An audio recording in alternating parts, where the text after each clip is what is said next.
Bernoulli theorem. Basically हमें Bernoulli theorem की इसमें एप्लीकेशंस पे हम ज़्यादा फोकस रहेंगे और जो इसकी थ्योरेटिकल एक्सप्लेनेशन है, इसका पूरी डेरिवेशन है, उसका मैं लिंक डिस्क्रिप्शन में दे दूंगा, आप वहाँ से उसे फॉलो कर सकते हैं। अभी हम एक बार फटाफट से बर्नौली थ्योरम का कंसेप्ट समझते हैं। बर्नौली थ्योरम में बेसिकली कहा गया था that the total energy associated with the liquid which is flowing in a streamline manner, उसकी टोटल एनर्जी हमेशा कांस्टेंट रहने वाली है। अब हम जब टोटल एनर्जी की बात करते हैं, कौन सी एनर्जी आती है? एक होती है हमारे पास काइनेटिक एनर्जी, एक होती है हमारे पास पोटेंशियल एनर्जी और एक होती है प्रेशर एनर्जी। और इन तीनों का मिला जुला के जो सम आता है वो हमेशा कांस्टेंट रहेगा। जैसे हम यहाँ पे देख सकते हैं, यहाँ पे हमारे पास एक वेरिएबल क्रॉस सेक्शन की हमने एक पाइप रखी हुई है, जहां पे यहाँ पर P1 प्रेशर है, A1 इसका क्रॉस सेक्शन है, V1 इज द वेलोसिटी जिसके साथ लिक्विड एंटर कर रही है, और एक हाइट पे पहुंचने के बाद उसका जो क्रॉस सेक्शन है उस पाइप का, यहाँ पे A2 है, या यहाँ पे हमारे पास लिक्विड का प्रेशर P2 है, और वहां से वाटर जिस टाइम पे एग्जिट कर रहा है तो V2 वेलोसिटी के साथ कर रहा है, और यहाँ पर हाइट हो गई थी H2। तो यहाँ पर जो टोटल एनर्जी थी, काइनेटिक एनर्जी, पोटेंशियल एनर्जी और प्रेशर एनर्जी की, उतनी ही एनर्जी टोटल यहां मिलेगी। मतलब तीनों एनर्जीज का सम एग्जैक्टली सेम रहने वाला है। अगर हम इसको दूसरे तरीके से समझे तो देखो, यहां से जब पानी ऊपर गया है या कोई भी जो लिक्विड हमारे पास था, वो जब ऊपर जाएगा तो जाहिर सी बात है एक हाइट से ज्यादा हाइट पे गया तो पोटेंशियल एनर्जी बढ़ गई है। तो यहाँ पे mgh2 है, यहाँ पे mgh1 है। जब यहां से पानी ऊपर गया तो यहां पे क्रॉस सेक्शनल एरिया कम है, यहां क्रॉस सेक्शनल एरिया ज्यादा है। तो as per the equation of continuity we know that cross sectional area is inversely proportional to velocity of the liquid. तो यहां पे अगर क्रॉस सेक्शनल एरिया कम है तो यहां वेलोसिटी ऑफ लिक्विड ज्यादा होगी। तो इसका मतलब यहां पे काइनेटिक एनर्जी जो हाफ m v2 का स्क्वायर होगा वो कंपैरेटिवली ज्यादा होगा, और यहां पे जो काइनेटिक एनर्जी होगी हाफ m v1 का स्क्वायर, वो कंपैरेटिवली कम होगा। तो पोटेंशियल और काइनेटिक यहां कम है, यहां पोटेंशियल और काइनेटिक ज्यादा है। तो ये जो लिक्विड ने यहां आते आते पोटेंशियल और काइनेटिक एनर्जी एक्स्ट्रा गेन करी है, वो किस वजह से गेन करी है? क्योंकि यहां पर प्रेशर एनर्जी बहुत ज्यादा है, और वही प्रेशर एनर्जी यहां आकर कम हो गई थी, और उसी वजह से जो टोटल सम है वो कांस्टेंट रह जाता है। क्लियर है? इसी के बेसिस पे हमारी ये पूरी डेरिवेशन होती है, जिसकी मैं एक्सप्लेनेशन मैंने दूसरी वीडियो में ऑलरेडी डाली हुई है।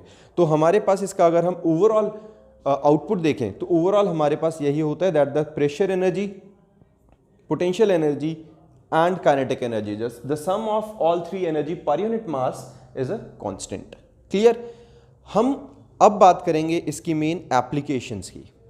तो जो एप्लीकेशंस हैं, बर्नौली थ्योरम की एप्लीकेशंस हैं, जैसे ये हमारे पास सबसे पहले एटमाइजर और स्प्रेयर होता है, इसके अंदर किस तरीके से काम करता है, या बेसिकली एरोप्लेन की लिफ्ट किस तरीके, मतलब जब एरोप्लेन रनवे पे भागता है तो उसके बाद वो लिफ्ट क्यों करता है, या फिर जो हमारे पास ये जो हाउस होते हैं जिनकी हट होती है वो तेज हवाओं की वजह से ब्लोन आउट क्यों हो जाती है, इस तरह के कुछ इफेक्ट्स को हम प्रैक्टिकली करके देखेंगे।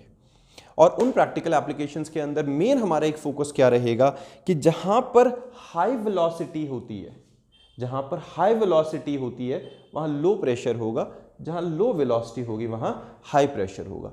और इस रिलेशन, ये सारे रिलेशन बर्नौली थ्योरम के बेसिस पर ही थे, जिसके बेसिस पे हमारे पास ये सारी एप्लीकेशंस एक्सप्लेन होती हैं। मैं इन एप्लीकेशंस के अलावा जो हमारे मतलब जो यहाँ पे हम अभी एक्सपेरिमेंट परफॉर्म कर सकते हैं वो आपको करके दिखाता हूँ। अब फर्स्ट एक्सप्लेनेशन के लिए हमने यहाँ पे एक ब्लोअर रखा हुआ है जैसा हम देख पा रहे हैं, और यहाँ पे हमने साथ में एक पेपर अपने टेबल के ऊपर पेस्ट किया हुआ है। अब हम क्या करेंगे, इस ब्लोअर के थ्रू इस पेपर के ऊपर वाले हिस्से पे हम ब्लो करने वाले हैं यहाँ पर, और यहाँ पर हम हाई वेलोसिटी और लो प्रेशर क्रिएट करेंगे, जिसकी वजह से जो एटमॉस्फेरिक प्रेशर ऊपर से लग रहा है और नीचे से लग रहा है उसमें इंबैलेंस क्रिएट होगा, नीचे से एटमॉस्फेरिक प्रेशर रहेगा, बट इस ब्लोवर की हेल्प से हम ऊपर के एटमॉस्फेयर को ब्लोन आउट कर देंगे सो दैट ये ऊपर लिफ्ट हो जाएगा। टोटल एनर्जी अभी भी कंजर्व रहने वाली है, और वही अब हम डेमोन्स्ट्रेट करके दिखाते हैं।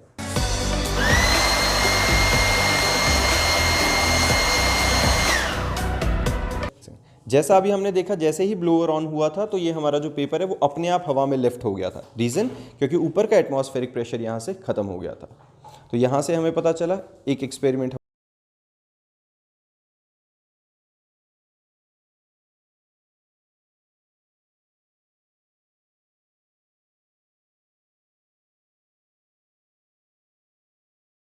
के लिए हमने यहाँ पर दो बॉल्स को हैंग किया हुआ है, इसके अंदर दोनों का मास अलग है। वो मास अलग होने से कोई फ़र्क नहीं पड़ेगा, अगर सेम होता तो भी हो जाएगा ये। हम मेन हमारा इसमें पर्पस क्या है कि ये जो बीच का गैप है इनका, इस गैप के अंदर हम लो प्रेशर क्रिएट करेंगे, अपने उसी ब्लोवर की हेल्प से हम इसकी एयर को ब्लो करेंगे। और हम ये देखेंगे अगर यहाँ लो प्रेशर क्रिएट होगा तो बाहर का जो एटमॉस्फेयर है वो इस बॉल को इस दूसरी बॉल की तरफ आपस में चिपका देगा।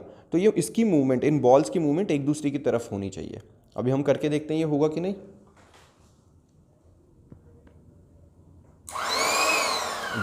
जैसा हमने अभी देखा, जैसे ही ब्लोवर ने एयर को ब्लो किया तो ये वाली जो बॉल थी ये एकदम से जाके दूसरी बॉल की तरफ मूव कर गई।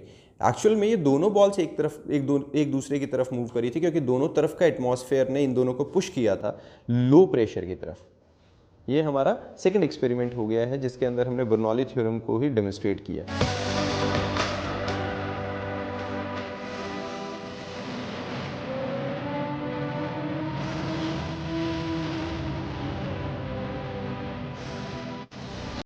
अब इस थर्ड एक्सपेरिमेंट के अंदर हम क्या करेंगे, यहाँ पर हमने एक बॉल को एक अपना ट्रांसपेरेंट पाइप के अंदर डाला हुआ है और ये अगेंस्ट द ग्रेविटी हम इसको मूव कराने वाले हैं। वो अगेंस्ट द ग्रेविटी मूव कराने का मतलब हमें इस तरफ में कोई ना कोई हमें ज़्यादा प्रेशर चाहिए जो प्रेशर इसको ऊपर की तरफ मूव कराएगा। तो हमने क्या किया, वो चीज़ करने के लिए हमने यहाँ पर ब्लोवर की नोजल रखी हुई है। ये ब्लोवर इसके आसपास ऊपर वाले पार्ट के एटमॉस्फेयर को हटा देगा, मतलब यहाँ इतना लो प्रेशर क्रिएट कर देगा कि वो जो एटमॉस्फेरिक प्रेशर जो अदरवाइज बैलेंस था दोनों तरफ, वो इधर हाई प्रेशर हो जाएगा और इस तरफ लो प्रेशर होगा।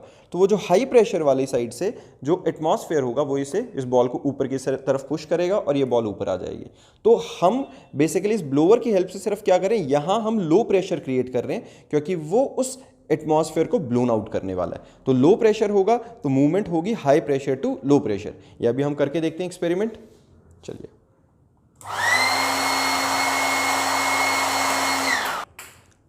जैसा कि हमने देखा वो जो हमारा जो बॉल थी वो एग्जैक्टली बिल्कुल अगेंस्ट द ग्रेविटी मूव करते हुए ऊपर आके चली गई थी।